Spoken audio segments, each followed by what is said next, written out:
Hey everyone, welcome to the channel. Now this is going to be a fast-paced video where I'm going to cover off my pre-production checklist. Now this is the list of things that I do before I hit record on any video.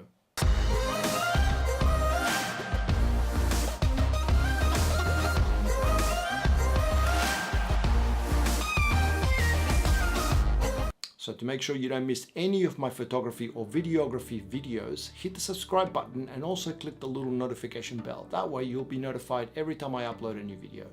Now, the pre-production checklist is simply a document that outlines all the different things that you need in place before you start doing your video. The reason this is important is because you want to be as efficient as possible in getting these videos out and getting them recorded. So you don't want to be halfway through your shoot, for example, and then figured out that your battery is run out because you didn't charge them the night before. So before you start doing any shoots, make sure that you put one of these lists together, and then it's just going to ensure that everything goes as smoothly as possible.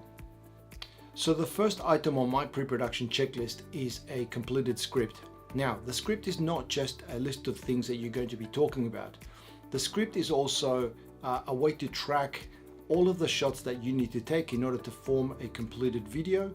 And the last thing you want to do is you don't want to find out later in your edits that you've missed one particular shot and now you can't really put the whole thing together because you've got that shot that's missing and you have to go back and re-record it, and it's just a nightmare. So make sure that the script is completed and that you've got a copy of it. And also, if you've got anyone else that's helping you with your videos, if you've got assistants or camera people, you also need to make sure that they have a copy of the script as well, so that everyone's on the same page. The second thing on my pre-production checklist is to have an inventory of every piece of equipment that I need in order to get my shoot done. If you hand that list to somebody else to help you pack, they're just going to pack what's on that list.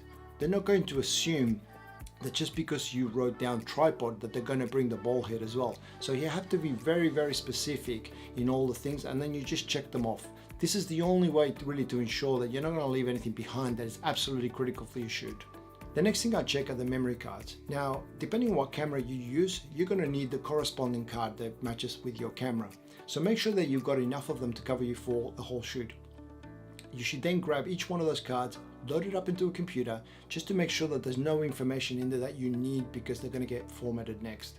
And that will be the last step, which is format the cards, but always making sure that you format those cards in the cameras themselves and never do it on the computer. Next, you'll want to set up your framing, and always take into consideration that you may want to display some graphics over the top of the video at a later stage. So always leave enough room to be able to display those graphics in a nice, neat way. Now that your framing is set, you want to make sure that your exposure, your white balance and your focus are all set to manual. Get them in the correct setting and then just lock them away so that they're not changing halfway through the shoot. You then have to make sure that the camera is level. When the camera is not level, it's just one of those things that doesn't look quite right, but it's very difficult to explain exactly what's wrong with the image. It's a quick and easy way to really polish up your production. We now focus on the audio checks, and we do that by turning the meters on in the camera to make sure that the microphone is actually receiving audio and is working correctly. The second thing that we do is we try to bring the microphone as close to the subject as possible without being in the frame. Lastly, we do a couple of checks by just talking normally into the microphone to make sure that the microphone doesn't clip. Now, clipping is when the recording is too sensitive and it's recorded too high in the video itself, and that's just going to distort, and you don't want that. And that's it. You now record a 10-second video to make sure that everything's working correctly. Now, this step is critical.